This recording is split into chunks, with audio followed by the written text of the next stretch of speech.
La llibertat és la facultat que tenim els humans d'escollir, de dur a terme una obra, de decidir si fem o no fem una obra concreta. Per això, en temps de manca de llibertat, qui primer pateix la censura o la mordassa és el fet creatiu, els creadors.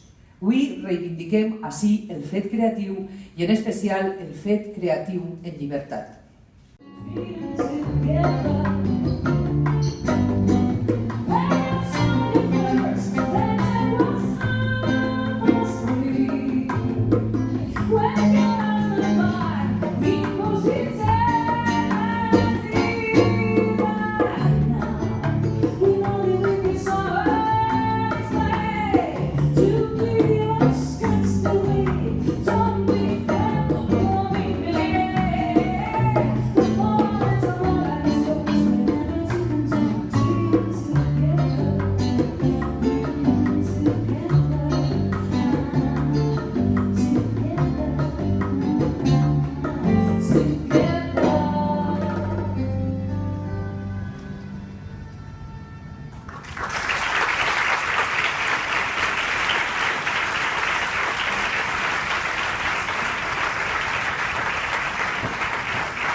També ho és la presència així i en tot el procés dels patrocinadors del Ciutat de Benicarló.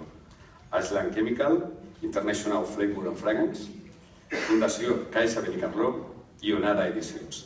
Gràcies per fer possible aquests premis.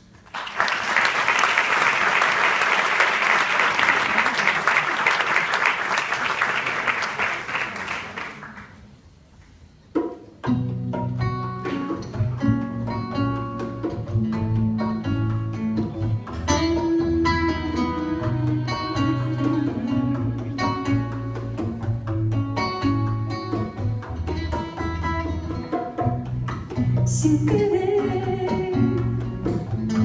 como el fuego en una vela, se nos fue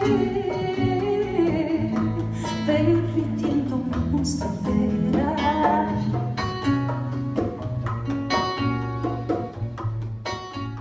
Avui Benicarló, com dic, posa esta primera pedra per reclamar la nostra capitalitat cultural i afegeixo que crec que l'administració pública té la responsabilitat, com he dit en alguna ocasió, d'apostar per aquest tipus d'actes.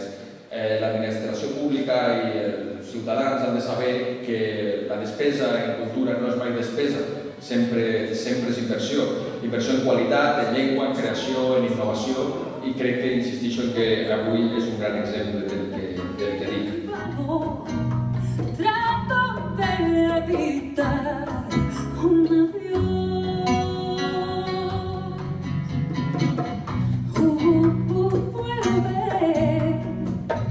Satélite de amor, escondido tras el sol.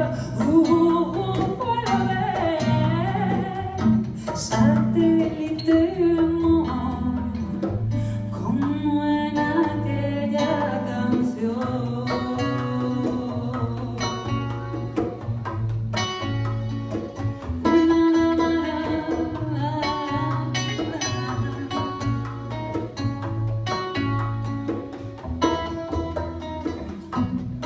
Sin querer,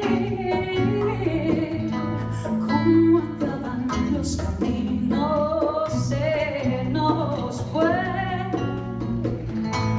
el silencio.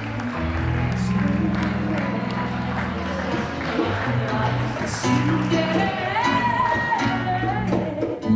como el que huye de los suyos, se nos... El que han fet ha sigut partir d'uns... Ens hem distribuït per grups i cada grup ha fet un plat. Llavors cada plat tenia l'eix d'incorporar un aliment típic de la comarca. Llavors han fet l'entrant, que l'ha fet el cicle de grau superior, després ha fet el plat de pop, que l'ha fet el segon de grau mitjà, el plat de carn, que també l'ha fet segon de grau mitjà de tarda, i després les postres i els petits furs també ho han fet els alumnes de segon, juntament amb els de primer de grau mitjà, tant de matí com de tarda. Llavors, A nivell pedagògic hem revolucionat tota l'escola, tots participant, tots fent els alumnes fent hores fora del seu horari, i també és una miqueta el reflexe de l'esforç que significa aquest ofici. Però repeteixo que aquest bagatge els servirà per aquí 1, 2, 3 anys anar a treballar i poder dir que han estudiat a l'Escola d'Hoteleria de Benicarló, centre integrat públic, i això, un acte com aquest els dona aquest reconeixement que l'empresariat i la persona que els tingui que contractar podrà dir, ostres, jo tinc bones referències d'aquesta escola, o sé que esteu ben preparats, tant o millor com qualsevol altra escola. Cuando a nivel familiar hay una casa en la que se encuentra un problema, generalmente va a buscar un libro y no siempre encuentra el libro que necesita. Por ejemplo, libros publicados de miles de temáticas, hay muchísimos, pero de la muerte, o sea, no hay más de 12, por ejemplo. Del Alzheimer ahora empieza a haber, pero tampoco hay muchos. Y son libros que cuando un niño sufre necesita también que le den respuestas, o el que vea como una realidad lo que está pasando, lo que está sucediendo, el hacerlo cotidiano. Es que el álbum, a mí me gusta el álbum ilustrado y tengo más publicaciones en ese género.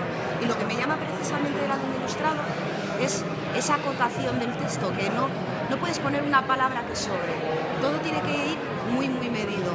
Y contar mucho en poco, yo creo que es el reto que tiene el álbum ilustrado. En 12 párrafos que lo digan todo sin contarlo.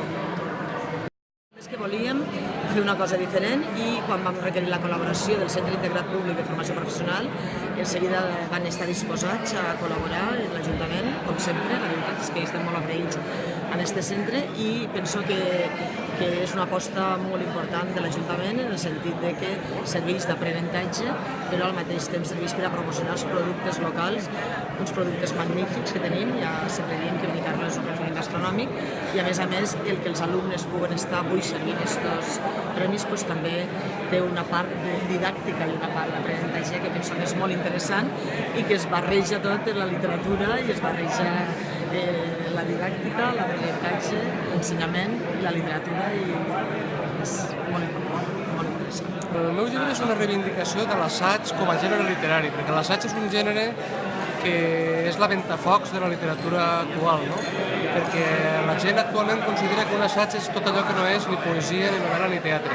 Jo crec que no, que l'assaig és un gènere que té les seues idees pròpies, i m'he anat a la font de l'assaig, que és la Montaigne, que és la francesa del segle XVII, quan Montaigne inventa el gènere de l'assaig en aquest llibre on ell diu que ell és la matèria del seu propi llibre. I per tant, a partir d'ahir comença un gènere que crec que hem de recuperar, i que crec que d'alguna manera hem de posar en valor de nou.